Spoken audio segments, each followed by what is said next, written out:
Prosonic experience the finest UPVC windows and doors. 779997 79088. సికింద్రాబాద్లోని సృష్టి test tube baby సెంటర్లో జరిగినటువంటి దారుణాలు మోసాలని వెలుగులోకి తీసుకొచ్చినటువంటి పోలీసులు ఇమీడియట్గా సర్చ్ చేస్తే ఇదే ఏరియాలో బ్లూసీ హోటల్ పక్కనే ఉన్నటువంటి ఒక బిల్డింగ్లో ఇండియన్ స్పర్మ్ టెక్ క్లినిక్ అని ఒకటి నడుస్తున్నట్టు, అది కూడా అనాథరైజ్డ్గా నడుస్తున్నట్టు, ఇక్కడి నుంచి స్పర్మ్ని మేల్ నుంచి అలాగే ఎగ్ని లేడీస్ నుంచి, అంటే అండాలను ఆడవాళ్ళ నుంచి మగవాళ్ళ నుంచి స్పర్మ్ని రెండు తీసుకుని వాటిని అక్రమంగా అహ్మదాబాద్కి తరలించి అక్కడ ఒక సెంటర్లో టెస్ట్ ట్యూబ్లో వాటిని ఫర్టిలైజ్ చేసి ఆ తర్వాత యూజ్ చేస్తున్నారు. అంటే సరోగసీకి లేకపోతే ఐయుఐకి లేదంటే ఐవీఎఫ్కి అన్నిటికీ యూజ్ చేస్తున్నారని చెప్పేసి పోలీసులు వాళ్ళ దర్యాప్తులో తేల్చారు.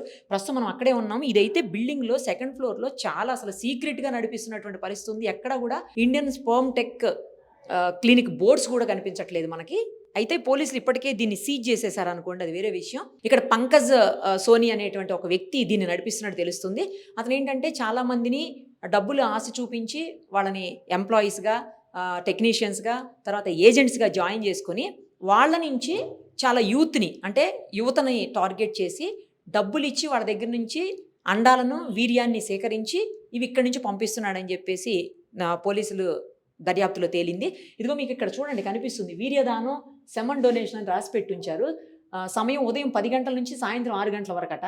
వయసు 21 నుంచి 39 సంవత్సరాల వరకంట. పత్రాలు అసలు ఆధార పత్రాలు ఇవ్వాలంట. సోమవారం నుంచి శనివారం వరకంట. మరిన్ని వివరాలకు సంప్రదించండి అని నెంబర్లు ఇచ్చారు. సేమ్ అదే ఇంగ్లీష్లో కూడా ఇక్కడ ఉంది.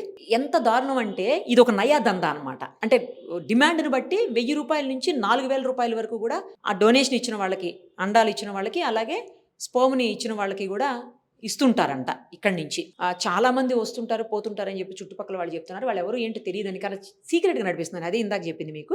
ఒక 2 రూమ్స్ ఉన్నాయి. ఇది వెయిటింగ్ హాల్ అంట, అక్కడేమో ఆఫీస్ రూమ్ అంట. ఆఫీస్ రూమ్ సీజ్ చేసేసారు. అసలు ఎంత చక్కగా బోర్డులు పెట్టుకొని చూడండి ఎట్లా చేస్తున్నారో వాళ్ళు. ఏం చేయాలి అసలు ఇలాంటి వాళ్ళను? ఇక్కడి నుంచి ఇది ఒక పెద్ద లింక్ చైన్ సిస్టమ్ లాగా ఉంది. ఇక్కడి నుంచి ఇంకెక్కడికెక్కడ పంపిస్తున్నారో, అది ఎక్కడికి వెళ్తుందో ఆ ఫర్టిలైజేషన్ అయిన తర్వాత ఇంకా ఏ మహిళలకు ఇస్తున్నారో, లేకపోతే ఏ భార్యాభర్తలకి దీన్ని ఇచ్చేసి దాని నుంచి డబ్బులు సంపాదించుకుంటున్నారు, మరి వాళ్ళకే తెలియాలి. ఎంత మోసం ఇప్పటి వరకు ఎంతమంది దగ్గర నుంచి తీసుకున్నారో, ఎంత మోసం జరిగిందో, ఎంతమంది తల్లిదండ్రులు, ఎంతమంది అమ్మా నాన్నలు అవ్వాలనుకుని. ఎందుకంటే తల్లిదండ్రులు కావటం అనేది ఈరోజు ప్రతి ఒక్కరూ కూడా కోరుకునేటువంటి అంశం. తల్లి కావాలి, తండ్రి కావాలి, అమ్మా నాన్నని పిలిపించుకోవాలని ప్రతి జంటకి ఉంటుంది పెళ్ళైన తర్వాత. అలాంటి వాళ్ళ బలహీనతని, అలాంటి వాళ్ళ సెంటిమెంట్ని వీళ్ళు బిజినెస్గా మార్చారు. దాన్ని క్యాష్ చేసుకుంటున్నారు, ఎన్క్యాష్ చేస్తున్నారు దాన్ని. ఇంత దారుణమైన దందాలకు దిగాల్సిన అవసరం లేదు. కానీ ప్రతిదాన్ని సెంటిమెంట్ను కూడా ఈ రకంగా వాడుకోవటం అసలు ఎలా చెప్పాలో కూడా అర్థం కావట్లేదు. మరి ఇది ఇంకెక్కడికి పంపించారు? అహ్మదాబాద్ అని ఇప్పుడు పోలీసులు ప్రాథమికంగా తేల్చారు. ఇంకెక్కడికి పంపిస్తున్నారో, ఎంతమందిని మోసం చేస్తున్నారు ఇలాగా. వాళ్ళకేదో డబ్బులు ఆశ చూపించి యూత్ని అట్రాక్ట్ చేసి ఈ రకమైనటువంటి దందాలకు పాల్పడి వీళ్ళెంత సంపాదించారో. మరి ఇంకెక్కడెక్కడ వీళ్ళ సెంటర్స్ ఉన్నాయో, ఇక్కడ ఒక చోటే ఉందా, ఇంకా వేరే ఏదైనా ప్లేసుల్లో ఉందా, లేదా వేరే రాష్ట్రాల్లో ఉందా, వేరే సిటీస్లో ఉందా, ఇంకేం తెలియదు. అవన్నీ కూడా పోలీసులు పూర్తి స్థాయిలో దర్యాప్తు చేపట్టిన తర్వాత తెలుస్తుంది. కానీ పోలీసులు అయితే ఒక మంచి పని చేశారు.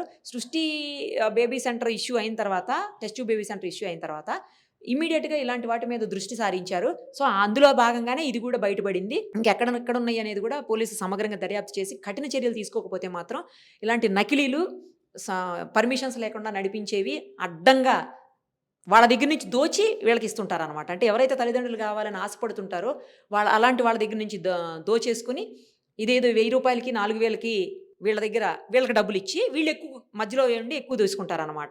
సో ఇలాంటి వాటిని మాత్రం అరికట్టకపోతే చాలా ప్రాబ్లం అవుతుంది. కానీ దారుణం అనిపిస్తుంది. ఇంత దారుణంగా దిగజారి ఇలా బోర్డులు పెట్టేసి ఇంత సీక్రెట్గా నడిపించుకుంటూ వాళ్ళకి డబ్బులు ఇచ్చి దాన్ని ఇంకెక్కడికో పంపించి అసలు ఏంటిది? దీని వెనక ఏదో పెద్ద ముఠానే ఉండుంటుంది. అవన్నీ కూడా పోలీసుల దర్యాప్తులో తేలాల్సిన అంశం. సుమన్ టీవీలో మీ పర్సనల్ అండ్ బిజినెస్ ప్రమోషన్స్ కోసం కింది నెంబర్కి కాంటాక్ట్ చేయండి.